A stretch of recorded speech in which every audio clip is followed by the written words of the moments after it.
So, controversial opinion, but Halo Infinite isn't in a very good state right now. The game has a ton of serious problems that are causing its player numbers to plummet, and unfortunately, it seems to me like we'll be waiting a while for a turnaround as 343 restructures itself to be better ready for supporting a live service game. While the main problem that Infinite is currently facing is a severe lack of content, there's just not much input anyone can give as to how to fix that issue that doesn't just boil down to make more maps and game modes. So instead, today I want to focus on the systems that work around Infinite's main content.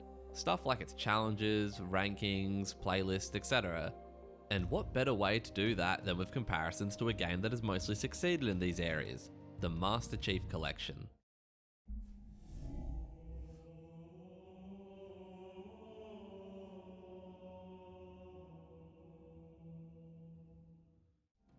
Now, what I mostly want to talk about in this video is how Infinite's current progression system railroads players into engaging with its content in ways that they don't want to.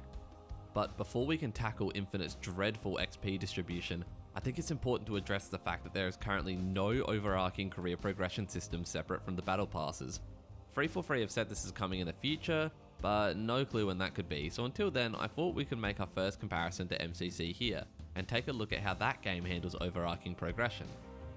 In MCC, you have a total of 330 ranks distributed through 11 tours, which are basically just this game's version of Prestige. In standard fashion, as you progress through your tour, each rank becomes harder to earn than the last until you finally pass rank 30 and are dropped right back down to rank 1 of the next tour.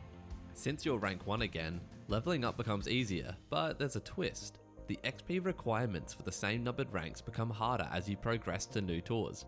This means while it only takes 3000 XP to hit rank 2 at Tour 1, it takes 20,000 to do the same in Tour 2. This system is amazing because it maintains that satisfying climb of the ranks as each tour takes more effort to overcome than the last, while still giving players moments of relief where you shrink those huge XP gaps between ranks. I'm not a psychologist, so I can only really speak from my own perspective here, but these two things make the MCC rank climb a very satisfying experience for me. Having each tour be progressively harder than the last makes getting a new one feel increasingly rewarding. But also getting those small resting points after each tour where I don't have to grind for half a day to rank up makes the whole system feel much more approachable than if all ranks were equally difficult to pass. This system is a huge improvement over how it was done in Halo 5, which didn't have tours and instead just had 152 ranks, which progressively got harder to reach. There's just something so much more exciting about getting to that next tour's icon rather than a simple increase of a number. Having a cool visual attached to your rank can make a world of difference when trying to achieve it, especially as you compare yours to other players. And like I said, having a rank up curve just continuously go up can be really discouraging on those later ranks. But there is something else that Halo 5's progression system does poorly that MCC unfortunately follows, as did Halo Reach, and that's the ridiculous increase in XP requirements at the later ranks. I've been quite positive to the idea that each tour requires more XP than the last, but I do think that the curve could have been flattened a little. It's a bit ridiculous that by the time you're halfway through the ranks in MCC, you've only earned about 2.8% of the total XP required to hit max rank. I'm not saying that the late game grind shouldn't be insane, because it should. That's the point of having it be so far away. But there needs to be a more balanced curve to reach those later tours. Halo 5 is a more egregious example of this terrible XP curve, as the XP to reach rank 150 is a little less than half the total XP needed to achieve rank 152. So for me at least, an ideal Halo Infinite overarching rank progression system would be based on MCC's tour system, but with a better balanced XP curve. Maybe even go the Reach route and have a bunch of wilder rank designs towards the end of that curve. But even with all of this, nobody is going to want to achieve higher ranks in your game if the method for acquiring ranks isn't satisfying, and Halo Infinite's XP distribution could use a lot of work right now. Alright, so this part's actually a little bit outdated since 343 have finally added match performance XP to the game, but it took them almost a year to do it, so it's gonna probably take me about a year to remove this part from my video. You know, production timelines and all that. One thing I would definitely not change is that the Battle Pass uses XP to progress. This is way better than that weird Spartan point system that MCC uses, which just feels clunky and unintuitive. But that's where my compliments, if you could even call that one, to Infinite's XP distribution end, because the way players go about earning XP in Infinite has led to a lot of people abandoning the game. There are 3 ways that you can get XP in Infinite: a set of weekly rotating challenges, a repeatable complete a match challenge that has diminishing returns until the daily reset, and free just buying levels of money. Now immediately it should be worrying for anyone to hear that there is no XP given based on match performance. The repeatable complete a match challenge is meant to be a replacement for this, but let's be honest, it does a pretty bad job at that. First, having it gradually decrease over the course of a day is frustrating, and second, it doesn't reward the player for doing good in their matches. Meanwhile, MCC gives XP for your performance in two separate categories, personal performance and teamwork. I don't think I need to explain how rewarding players for their personal performance and helping the team leads to better matches for everyone. We're supposed to be getting a match XP beta later this year, but I won't lie, the fact that they're calling it a beta is very worrying to me. Right now, Infinite's way of distributing XP every match feels unrewarding and secondary to its weekly challenge system, which creates all sorts of problems. I'm not going to bother touching the buying levels of real money stuff, since while I personally think that cheapens the experience of earning your rank and reward, I don't think they negatively impact the player base all that much, and probably bring in a lot of money for free, which means that they're not going anywhere.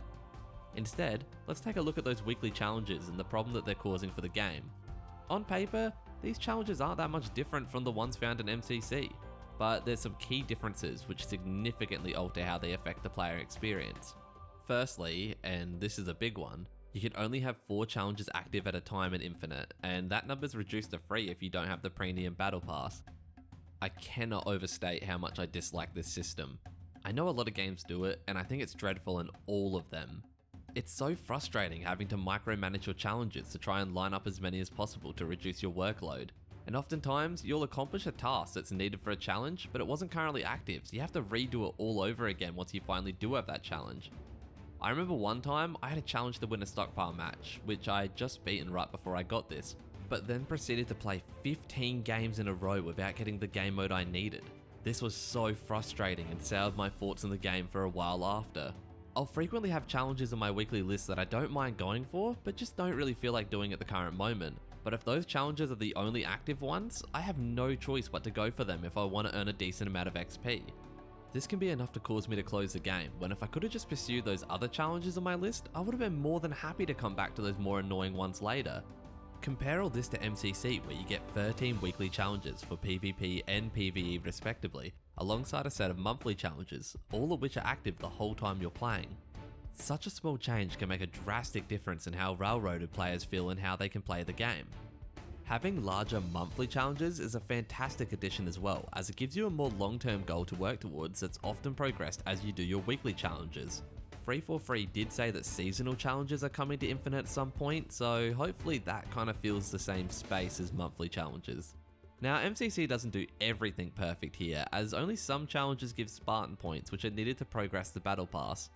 They're going to address this at some point in a new update, which will make it so every time you rank up you also receive a Spartan point, so that the XP only challenges are a bit more valuable, but honestly that's still a really messy solution. This is an area where Free4Free are in a prime position to improve on it for Halo Infinite, as that game's challenges already all benefit the battle pass. Remember how I said that the per match XP feels secondary to the challenge system? Well, imagine if Infinite instead had its match performance XP come across as the main determining factor in how fast you rank up, whilst the challenges were great side objectives to further optimize your speed without ever feeling necessary for you to progress at a decent pace. Because that's what it currently feels like in MCC, and it's great. I understand that a big reason for making this system less convenient is so it could incentivize the purchase of challenge swaps, which I'm sure, like buying levels, make a fair bit of money.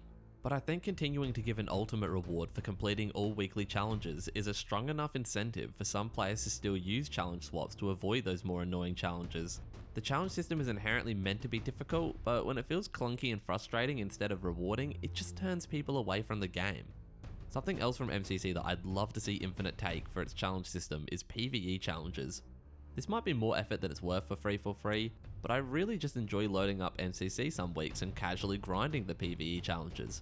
It's a great excuse to play through the campaigns, and for Infinite's open world, I'd say PvE challenges are a perfect fit, since that game encourages you to experiment with a variety of weapons and equipment. Plus, it'd be a nice additional incentive for new players to buy the campaign, because right now, I'm not sure if I'd call it a full price experience. Something that would be even cooler, but probably way outside the scope of what's currently possible, would be to have a monthly mini boss fight spawn in the open world for the players to kill as a challenge.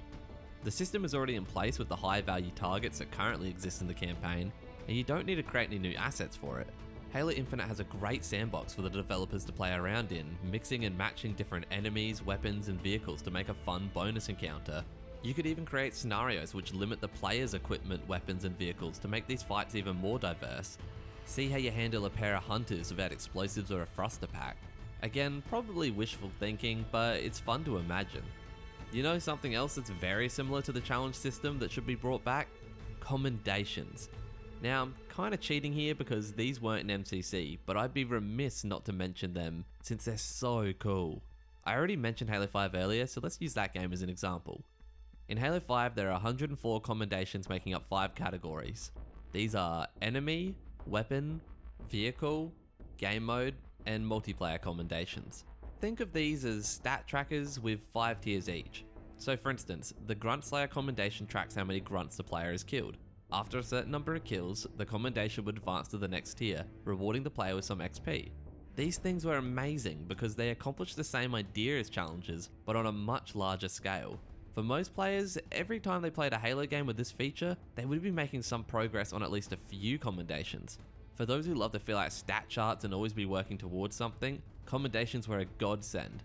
It was such a great feeling when you finally max one out, and I can't believe Halo Infinite and MCC are both missing this feature. Commendations take the philosophy of monthly challenges and take it to the extreme level, making what for most games would be an ordinary stat tracker and turning it into a great set of long-term goals for the player to work towards. And the thing is, unless you were a hardcore completionist, you never felt forced to go for them. They were just a really nice background reward as you played. In their recent update, 343 did state that they're working towards implementing career challenges, which you can only hope somewhat resembles the commendation system. We just don't have enough details right now to even speculate. Alright, now I know the focus of this video has been entirely on how Halo Infinite's progression system actively discourages players from wanting to play their game, but there's 2 other huge missed opportunities that Infinite has made that I want to discuss. Unfortunately, this first one is also the hardest point for 343 to address, so while I'm not expecting I'll ever see this rectified in Halo Infinite, I'm hoping the next game in the franchise might embrace this idea. What I'm talking about is Infinite's matchmaking versus MCCs. And no, I'm not discussing ranked playlists or skill-based matchmaking. I'm talking about the genius way MCC handles which game modes players want to search for. Instead of segregating different modes into a bunch of playlists that just dilutes the player base, MCC allows for players to essentially create their own playlist of whatever game modes they want. I'm sure other games have done this before, but MCC is the first time I've experienced it, and it's such an incredible innovation that really solves one of the biggest problems that matchmaking has. When Halo Infinite first released, the only non-ranked 4v4 playlist was Quick Play, which included every game mode and map available for that type of match. There was a ton of backlash to this, as plenty of players didn't want to play specific game modes, which quickly led to the demand that this playlist be split into a bunch of smaller playlists. To 343's credit, they listened to this feedback and did just that. But honestly, I believe this is a case where the fanbase should have been ignored. The game now has a ton of playlists ranging from popular modes like Team Slayer to niche modes like Fiesta. Segmenting the player base into these different playlists has assured that for players outside of the US, it can take an absurdly long amount of time to find games in any playlist that isn't Team Slayer. Some playlists are just straight up unsearchable now. Look, I'm not here to argue whether Halo's at its best in Team Slayer, because it's not, or objective modes. It is. But being stuck with only the most basic game mode can be really dull. Truth be told, this has pretty much been the Australian experience in every Halo game past its peak launch player numbers, at least since I can remember.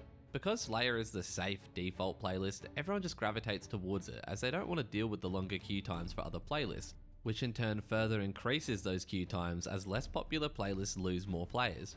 Segmenting Slayer from objectives in this way ensures that objective playlists die, and that turns me and a lot of people away from the game. But at the same time, a large point of this video has been that Halo Infinite just needs to let players play the way they want. So it's not exactly great if I just sit here advocating for Slayer fans to be forced to play other game modes. That's why MCC's system is so great. If you want Slayer, then just only have that ticked. But if you want a few extra modes, then you can search for them as well. I personally don't care much for SWAT and snipers, so I always leave those unticked. And thing is, it's not like I can't find games with people only searching for Slayer. I don't know the specifics on how it all works, but as far as I can tell, I'm still a valid match for Slayer only searches. I just might instead match with players of different preferences. As a result, the game avoids everyone gravitating towards Slayer, while still letting the people who want to be as picky as they need about what they want to play.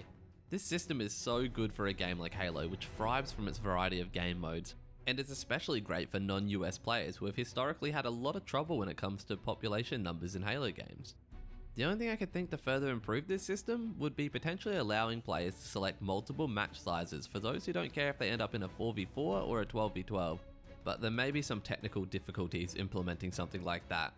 Sadly, to include such a system in Halo Infinite would probably require 343 to completely redo the game's matchmaking infrastructure, and I just don't see them doing that anytime soon. Or so I thought when I originally wrote the script. In Infinite's September update, 343 developer Sean Barron had some really interesting comments to make on the game's current matchmaking system. How do we take, a challenge where we've got a lot of playlists and Halo has a long history of many options that you can play, right? Player choice is a big deal in Halo. How do you take that and combine it with all of the challenges that exist with skill-based matchmaking, right? Or matchmaking in general? Like, that's a big challenge. And so, there are some ways that other games have done it. MCC's done it, some ways that are great. And so we want to do things like that. And that is a big deal for me. If this means Infinite adopts the MCC matchmaking model, then my excitement for the future of the game will go up drastically. But if this is indeed a goal that 343 are working towards, it'll probably take a long time to complete, and in the meantime, a band-aid solution should be implemented to solve the playlist issue. I'd love to see 4v4s cut down into 4 playlists: Team Slayer, Team Objectives, Quick Play, which is an amalgamation of the two, and just a special game mode which rotates every week. I'm sure there's fans of modes like SWAT, Fiesta, and Snipers who hate the idea of this, and maybe it's a bit selfish of me to ask for a system that's more friendly towards non-US players, but if I've got to make selfish demands to make the game playable for me, then so be it. Besides, if what I've interpreted from the latest update is true, then this really would only be a temporary solution while the real fix is on its way. The last issue I want to discuss today is the in-game store for Halo Infinite. Although currently MCC's store doesn't allow for real money purchases, its design is very similar to Halo Infinite's in that both games use a rotating store model.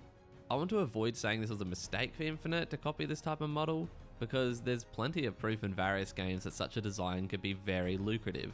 You don't have to look far to see a ton of successful games using similar stores to MCC and Infinite, so there's a good chance that I'm wrong here, but I really do believe that this type of in-game shop just does not work for these two games.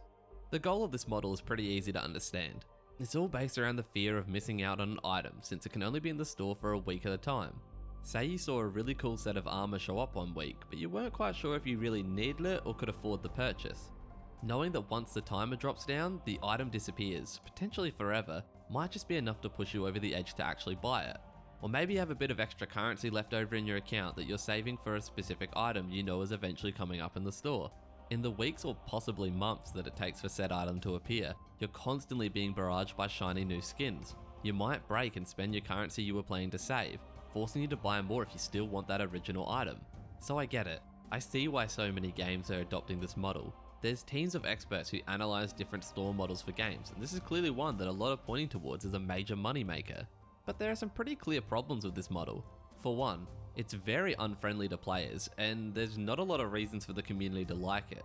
For a game that has a ton of goodwill behind it, like Fortnite, this isn't much of a problem. But for something like Halo Infinite, which currently is not looked at favourably by its community, it just leaves a sour taste in everyone's mouth. This is especially true given the franchise has historically not monetized its customization to such a greedy extent. Speaking of the history of Halo's customization, this franchise has had a vast and rich array of armors over the years, with many fans developing attachments to different sets, wearing them in as many games as they can.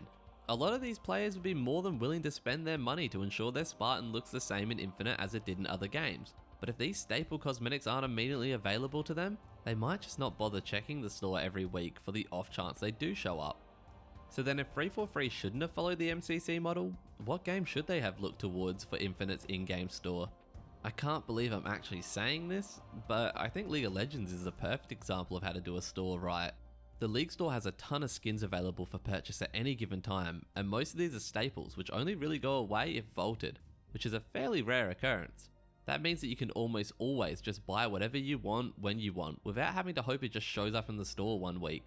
This doesn't remove the possibility for a little bit of that FOMO that game companies love either, as event skins still have a limited window of availability. Plus you have the occasional skins that go on sale, which also provides that need to buy before missing out. I don't even want to praise this system as genius or anything close to it, because it's pretty much just how every store in the world outside of gaming works. You don't see Amazon listing 1% of their inventory on a given week, so you feel obligated to buy more. The occasional limited time items and sales provide plenty of incentives to make a purchase you might have otherwise refrained from. You'd be hard pressed to find many people in the world who haven't made a dumb purchase just because it was on sale. Having a rotating shop just feels like the game is refusing to take its players' money when they're practically begging them to do it. The one factor here that makes a big difference between something like Halo and League of Legends is that League is made up of many characters, whereas Halo, you just kind of have your one Spartan. As such, you may feel more incentivized to spend more in the League store, as you want a skin for every champ you play, whereas in Infinite, once you have the armor you want, that might be it for your spending. I suspect the core system was at least partially made to try and alleviate this, but we can see how well that turned out.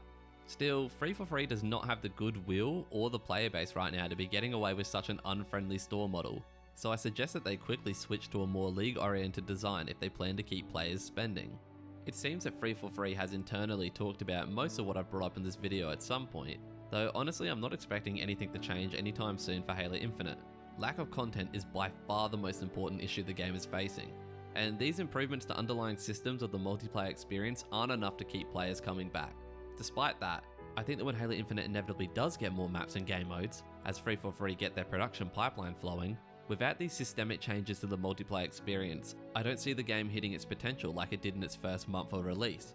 Players need to feel in control of their experiences with the game, and giving them that control alongside more long-term goals to work towards could go a long way for improving Halo Infinite's longevity.